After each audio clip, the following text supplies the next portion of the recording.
Lauren, it's great to have you here. Mike, it's a pleasure. Thank you for having me. Of course, I want to talk about Square's remarkable growth over this past year, but first, can you share a little bit about what you found when you arrived at Square 4 years ago and the digital journey that you were on even before 2020 came along? Absolutely. So, Square focuses relentlessly on how we can enable access and level the playing field for business owners by providing tools and solutions that help them start, run, and grow their businesses. More than anything, it was the mission that attracted me to the company initially. On the marketing front, Square had a well-oiled customer acquisition flywheel that was in place well before I got to the company. However, I did see some opportunities where I thought we could further accelerate growth. To begin with, nearly all of our spend was performance-oriented, and we had a very one-size-fits-all approach to how we acquired customers, which really centered around our free credit card reader. We also had multi-touch attribution that didn't account for views because we only included click touch points. We were probably only leveraging a fraction of digital channels because our tracking was leading us to believe that channels like social, display, and video didn't perform well. So my initial focus was on building a stronger foundation with data and a more sophisticated approach to measurement. Secondly, I turned my focus to awareness because our marketing focused primarily on our most well-known product. But Square had spent years building a robust ecosystem of solutions for business owners. They just didn't know about them. So when our foundation was strong with measurement, we were really able to test our way into proving that awareness could be a really effective growth lever for Square. We've been on this journey for the past 4 years of really growing our investment in awareness, more top of funnel tactics.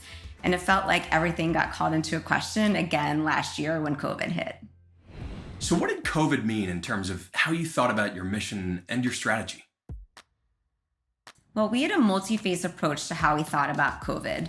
To begin with, we had to adjust our go-to-market strategy. 2020 had been the year we were supposed to run our first big brand campaign. We were just 2 weeks away from launching when the pandemic hit.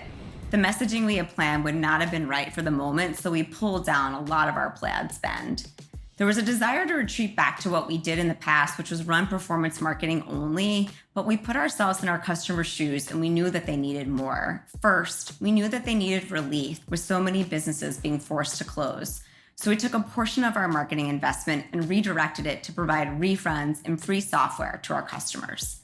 Secondly, we knew businesses would be looking for ways to adapt how they operated, and we had the tools to help them do that. We wanted them to know, so we ran awareness campaigns that featured the solutions that businesses would need most, like contactless payments, online store, curbside pickup, delivery, and also access to PPP loans. We accelerated awareness of products, and we were able to invest in awareness building campaigns precisely because we'd already built that robust measurement foundation that enabled us to understand the impact of those higher funnel marketing tactics. Once those components were in place, we also wanted to create a sense of connection and community. Last year was so hard for the small business community, and we wanted to do something to acknowledge their strength and resilience. That's when we decided to do our brand campaign, but in a different way than we initially planned. So Lauren, what did that revised brand campaign look like for 2020? 2020 became the year of listening to our customers to get real insights into their challenges and needs, and then helping them be agile. As I mentioned before, this time was really hard for small businesses. A lot of them were closing, and we were hearing heartbreaking stories of owners just trying to stay open. This is where Stellar Stories came from. It started as an organic idea where sellers would call in and talk to Square about their business, their struggles, and also about resilience and seizing the moment to innovate. We took that organic idea and invested our own marketing funds to deliver a sense of community and hope by celebrating those stories. I'd love to share one of those for you now.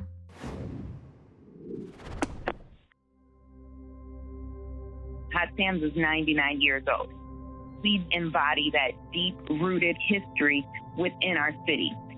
It took this pandemic for us to get uncomfortable, to pivot, but we've risen to the occasion.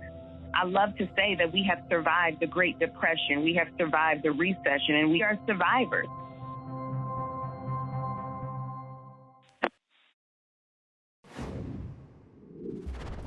Wow, so real, so powerful. Why is storytelling so important? Well, in the world of financial services, it's very easy to get caught up in the utility of the products that we offer.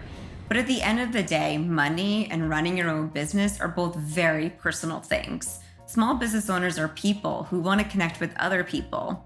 With video, we're able to tell those human stories. And through YouTube, we're able to reach merchants who are craving inspiration and ideas on how to survive and thrive.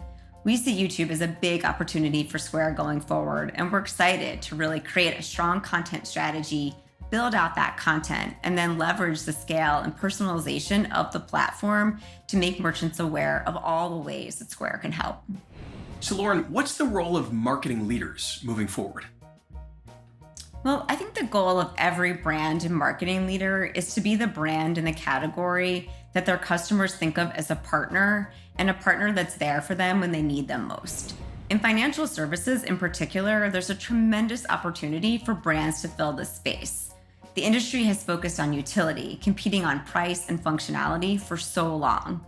But at the end of the day, leaning into the human side of finance is going to win the hearts and mind of our customers. So what's the role of marketing leaders moving forward? It's to articulate our mission and purpose, to connect with people on an emotional level. And for Square, we just need to show the side of ourselves that's so present in the DNA of the company. We'll continue to focus on content and storytelling tactics that communicate our mission. And then we'll use technology and digital to make that connection with the right consumers in the right places at the right time. Lauren, thank you for sharing Square's story and your perspective on the opportunities for our industry.